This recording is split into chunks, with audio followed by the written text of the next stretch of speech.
सिर्फ आज की इस क्लास से 4% नंबर सिर्फ इस क्लास से बढ़ेगा प्यारे बच्चों। तो आइए आज की इससे लिखा जाता है, बल्कि हम आपको यह बताने आए हैं कि नंबर कैसे बचा लोगे, नंबर कैसे आप अपना बचा लोगे। निबंध 10 नंबर का पूछता है, आपको 10 में 10 नंबर लाना है। परीक्षा में कॉपी जांच करने वाला अपना पूरा दम लगा देगा कि 10 में आपको 8 नंबर दे। वो 2 नंबर क्यों वो काटेगा, वो 2 नंबर हमें बचाना है प्यारे बच्चों, ठीक है ना। अगर यहाँ पर पत्र लेखन है 10 नंबर प्यारे बच्चों, अगर इसमें है तो आपको 7 नंबर ना मिले, 6 नंबर ना मिले, 10 का 10 नंबर आपको कैसे मिलेगा, यानी कि परीक्षा में कैसे नंबर नहीं कटेगा, इस पर आज हम लोग चर्चा करेंगे। किस तरीके से हमारा लिखने का पैटर्न होगा, इस पर आज हम लोग चर्चा करेंगे। अब हम आगे बढ़ते हैं और आपको बताते हैं आवेदन पत्र लिखने के लिए, ठीक है ना। एक आवेदन पत्र बताएंगे, आप लोग पूरा समझ जाएंगे।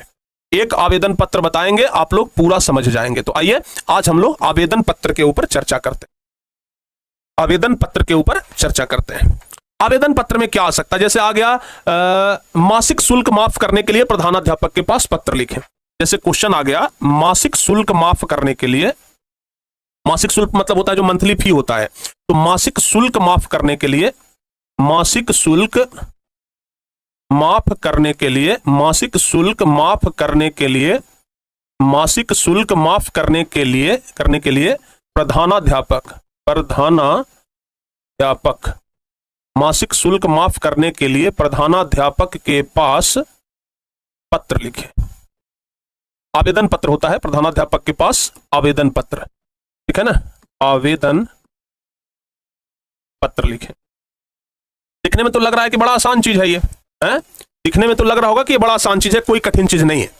आप लोग को भी यही लग रहा होगा ना कि अरे कोई कठिन चीज नहीं है भाई, बड़ा आसान चीज है। लेकिन कैसे लिखा जाता है एक बताएंगे बाबू, पूरा आ जाएगा आप लोगों को। देखिए अगर इस तरीके का चीज लिखने के लिए आ जाए परीक्षा में तो बड़ा आराम से आप लिख दीजिएगा, कोनो दिक्कत नहीं होगा।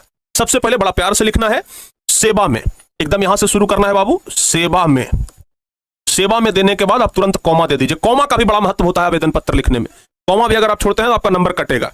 अगर आप कॉमा तक भी छोड़ देते हैं ना तो आपका नंबर एकदम पर्याप्त मात्रा में कटेगा, ध्यान रखिएगा। तो सेवा में, किनकी सेवा में हम ये पत्र लिख रहे हैं, तो प्रधाना जो चार्ज है उनकी महोदय, जो प्रधानाध्यापक महोदय हैं, तो सेवा में। और जहां पर कॉमा दिए हैं जस्ट उसके बगल से नीचे लिखिएगा, वो लाइन छोड़ दीजिए, जहां पर कॉमा खत्म हुआ उसके नीचे लिखिए प्रधानाध्यापक, प्रधानाध्यापक लिखेंगे, सेवा में प्रधानाध्यापक महोदय, महोदय, ठीक है ना बाबू। अगर मान लिया जाए कि हमारे प्रधानाध्यापक कोई महिला है तो प्रधानाध्यापक महोदया लिखेंगे, लेकिन अभी महोदय लिखते हैं। सेवा में क्या होगा बाबू, प्रधानाध्यापक महोदय।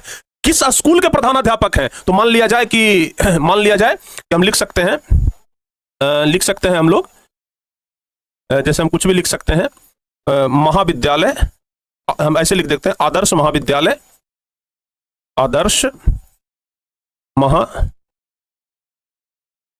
कॉलेज, महाविद्यालय चाहे कॉलेज भी लिख दें, आदर्श कॉलेज लिख दीजिए, आदर्श कॉलेज पटना।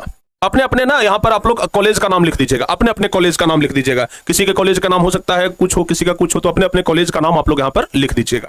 उसके बाद प्यारे बच्चों फिर से